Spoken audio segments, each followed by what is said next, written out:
500 crore added to mayor's discretionary fund. कल तक total जो उन्होंने आपको बुकलेट दी थी, आप टोटल करके देखना 1500 करोड़ रुपया बनता है। मगर विपक्ष के दबाव में आकर ये लोगों ने 1500 का 500 करोड़ रुपया कर दिया। उसमें भी क्लियर नहीं कर रहे ये लोग कि 1000 करोड़ रुपये इन्होंने कौन से हेड का छोड़ दिया। आपको मैं बड़ी मजेदार बात बताता हूँ। इन्होंने पार्टी की 15 लाख रुपए की, हमने जब आवाज उठाई और न्यूज़पेपर के जो एडिटर्स हैं उनको डायरेक्ट सीएम ऑफिस से फोन गया कि एलओपी का कोई भी 15 लाख वाली बात नहीं जानी चाहिए। दूसरी बात, ये आज भी रोटी रख रहे थे।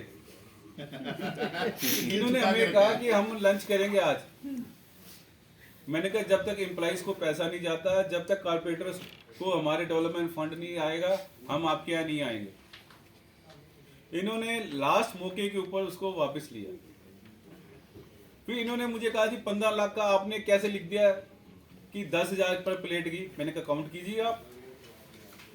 मैंने कहा आप चेक कीजिए आपने कितना खर्चा किया। 15 लाख का मेरे पास तो बिल्कुल बजट स्लिप है, जो खर्चा हुआ एक्सपेंडिचर की मेरे पास स्लिप है डिपार्टमेंट से, आप भी निकालिए। आपके 100 आदमी ने खाना खाया, 15 लाख 15 को आप डिवाइड कीजिए कितने। मैंने तो 10,000 कहा है आपको, 15,000 की प्लेट बनती है, मैंने तो कम लिख दिया। वो उसी समय बैक मार गई। तो उसी समय उनकी एक सीनियर काउंसलर थी, वो मेरे साथ ही खड़ी थी। उन्होंने मुझे ये कहा कि भैया हमने तो इतना माल भी नहीं खाया जितना का इन्होंने वसूल लिया। मैंने कहा आप अपनी मेयर साहिबा से जाकर पूछिए। वो एक खबर, छोटी सी 15 लाख की खबर छुपाने के लिए पूरा सीएम ऑफिस से फोन किया। मेयर ऑफिस की तो मैं बात ही नहीं कर रहा। और मैंने पूरी कोशिश की वो छपे। उसके बावजूद मैंने प्रदेश से भी वो खबर छुपाने की कोशिश की। किसी भी एक अखबार ने, कुछ भाइयों ने मेरी सपोर्ट की, मगर जो किसी भी अखबार ने उसको नहीं छापा। आप ये देखिए छोटी छोटी बात के लिए सीएम ऑफिस का कितना इंटरफियर है। और इसमें मजेदार बात आपको बताऊं कि बजट में और बजट स्पीच में क्या क्या था, हमारे यहाँ के बड़े आम पार्टी के नेताओं को, जो सिरमौर हैं, जो सबसे बड़े नेता, उनको भी नहीं मालूम था ये 1000 करोड़ और 500 करोड़ का क्या फंड है। मैंने अनऑफिशियल उनसे बात की, वो कह रहे भैया हमें तो पता ही नहीं था, ये तो हमारे सामने बुकलेट आ गई, आपने पढ़ना है। मैंने कहा ये पैसा, क्योंकि मैंने बड़े अधिकारियों से बात की, ये 800 करोड़ तो कह रहा भैया ये 800 करोड़ ना है, हमने 800 करोड़ यहाँ पर डाल दिया उनकी एम्प्लॉइज की सैलरी, और ना एम्प्लॉइज है, इसलिए हमने उसको नील करना था, इसलिए 800 करके कर दिया। खाली आंकड़ों का हेर फेर हो रहा है। जनता को ये दिखाया जाएगा कि मेयर साहिबा को हमने सक्षम कर दिया और सीधा सीधा ये पैसा वहां पर जाएगा। ना 800 करोड़ था, न आएगा कहां से, क्योंकि पहली लाइन में लिखा हुआ no change in total income. Income generate ही नहीं हुई तो खर्चा कैसे करेगी मैडम। और ये सारा पैसा तो नॉन प्लान का है, दिल्ली सरकार पैसा दे नहीं रही। इसका मतलब है कि जो भी इनका बजट है टोटल टाइम फिक्स बजट है। बजट में कुछ भी नहीं है, जनता को कुछ भी नहीं दिया गया, ना टैक्स रिबेट दिया गया।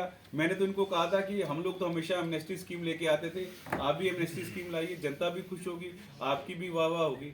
मगर ये लोग तो जनता का केवल खून चूसना जानते हैं, जनता को भरमाना जानते हैं, जनता की आंखों में धूल झोंकना चाहते, ये जानते हैं। उन्होंने वही काम किया।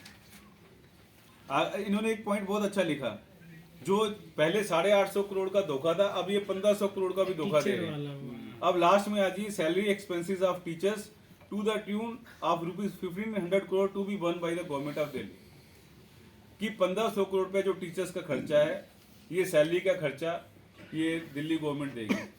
और इसी चीज को 6 महीने पहले केजरीवाल जी ने सदन के अंदर बोला कि 850 करोड़ रुपया हम जो जितने लैंडफिल साइट के लिए देंगे, वहां पर ये लोग मुकर गए। अब ऐसे ही 1500 करोड़ का अगली मैं जब आपके साथ प्रेस वार्ता करूंगा, उसमें सीधा सीधा लिखा होगा कि 1500 करोड़ भी इन्होंने देने से मना कर दिया, क्योंकि 3 महीने हुए 850 करोड़ की, इन्होंने अब 1500 करोड़ की नई कहानी बना दी। ये हर महीने नई नई कहानियां बनाएंगे, वो ऐसे चलाएंगे, मीडिया में चलाएंगे, वो इनके पास कुछ नहीं है। और सबसे कमाल की बात है, आज जब हम लोग ये चाह रहे थे कि शांति से बजट स्पीच सुनी जाए, इन्होंने बजट शुरू ही नहीं किया। ना बजट शुरू किया, ना बुकलेट हमें स्पीच की दी। और जैसे ही हम अभी बैठे ही थे तो हमें पता चला कि इनके एजेंडे भी पास हो गए। और जब इन्होंने एजेंडे पास की बात की, जब एजेंडा प्रेजेंट ही नहीं हुआ तो पास कैसे हो गया। और दूसरी बात आप नोट कीजिए, आप सब मीडिया के लोग वहीं पर थे, ना वहां पर कमिश्नर था ना म्यूनिसिपल सेक्रेटरी था। और सीधा सीधा आप अगर डीएमसी एक्ट में आप पढ़ेंगे, उसमें लिखा हुआ है कमिश्नर का होना अनिवार्य है, क्योंकि कोई भी अगर क्वेश्चन पूछेगा उसका जवाबदेही कमिश्नर की बनती है। यार मैं पीसी में हूँ। तो आप डीएमसी, जब ये लोग डीएमसी को फॉलो नहीं करे, किसी कानून को, किसी संविधान को फॉलो नहीं करते, तो अपना एक भीड़ इकट्ठी करने से, दादागिरी करने से, तानाशाही करने से, आप ये सोचे जी हर चीज पास हो गई, कल ये यहाँ पर अनाउंस कर दे जी हमने दिल्ली नगर निगम ने लाल किला बेच दिया या खरीद दिया या हमने पाले, तभी तो इन लोगों को किसी तरह का ऐसा कोई काम हम करने नहीं देते, क्योंकि ये सोचते कि 100 आदमी की भीड़ निगम पार्षदों ने इकट्ठी कर ली, विभाव जी हंस रहे, मैंने भी बात अपनी वो बंद कर दी। तो ऐसा है, ये लोग टोटल नक्सलाइट, अर्बन नक्सलाइट लोग हैं ये लोग, इनको कानून पे कोई विश्वास नहीं है। किसी भी तरह का कोई भी एक भी प्रोविजन बजट के अंदर ऐसा नहीं रखा गया जो जनता के फेवर में हो। कोई एक तरह की कोई ऐसी जो जनता के फेवर की बात या निगम के फेवर की बात नहीं रखी गई। निगम के किसी कर्मचारी को, किसी अधिकारी को कोई फैसिलिटी नहीं दी गई। हमने इनसे मांग की थी जो रिटायर्ड लोगों के लिए कैशलेस स्कीम लाई जाए, जो मगर इन्होंने कोई स्कीम नहीं लाई, ना टीचर्स के लिए लाए, ना एम्प्लॉइज के लिए लाए, ना एरियर की बात की, ना बोनस की बात की, ना कॉन्ट्रैक्टर्स की पेमेंट की बात की। तो इन्होंने कोई ऐसा न्यायपन नहीं दिखाया। इन्होंने लिखी है 2 time cleaning of markets to ensure cleanliness, ये तो ऑलरेडी हो रही है। यहाँ पर 2 ही चीजें हो रही हैं, जो बीजेपी के लोग हैं वो सफाई करवा रहे हैं, जो केजरीवाल के लोग हैं वो भ्रष्टाचार फैला रहे हैं। आप जाकर देखिए, हमारे वार्ड में आइए, भाई साहब के वार्ड में, बीजेपी की किसी निगम पार्षद के वार्ड में आइए, अगर आपको वहां पर रत्ती पर गंदगी मिल भी जाती है तो एकदम जनता के सुझाव पर वो साफ हो जाती है।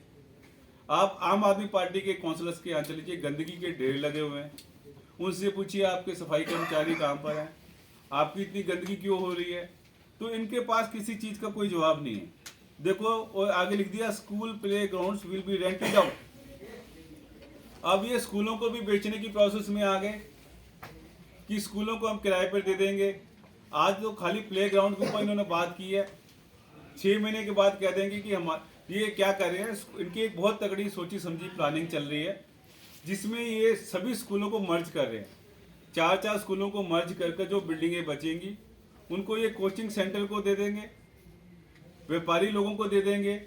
ये स्कूल अपने बंद करें, नई प्लेसमेंट कर नहीं रहे, तो ये सब कमर्शियल एक्टिविटी करवाएंगे ये लोग। हमारे बच्चे 88,000 बच्चा कम हो गया स्कूलों में, तो ये बताइए किसकी जवाबदेही है। इन्होंने एक भी प्रोविजन रखा बच्चों के लिए। हमने सजेशन दिया 1,000 का 2,000 रुपया किया जाए बच्चों को। जब आपके पास देने के लिए कुछ भी नहीं है, ना आप बच्चों को अच्छी एजुकेशन दे रहे हैं, तो हमने कहा बच्चों को इंसेंटिव दिया जाए दिल्ली गवर्नमेंट की बजाय।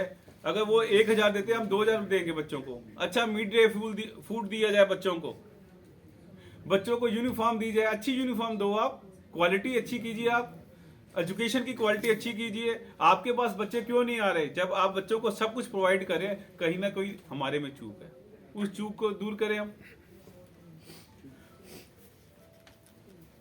देखिए जी, आगे इन्होंने लिखा all parking spaces will be reviewed to identify unauthorised illegal parking. इन्होंने हमारे साथ वादा किया हम नई पार्किंग साइट्स बनाएंगे।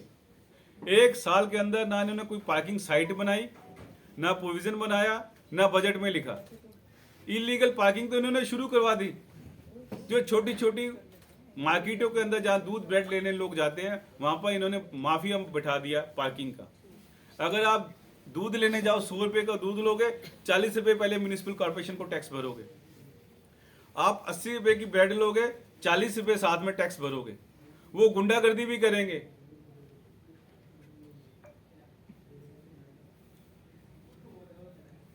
आप कह रहे हैं जी PTM municipal school started in the line. ये बताओ, दिल्ली गवर्नमेंट के हिसाब से पीटीएम करेंगे ये लोग? क्या पीटीएम पहले नहीं होती थी? पीटीएम अब में आप क्या दिखाना चाह रहे हैं? स्कूलों की बदहाली दिखाना चाह रहे हैं? आपकी एजुकेशन मिनिस्टर तो इसको फेल कर चुकी है, आपके सिस्टम को।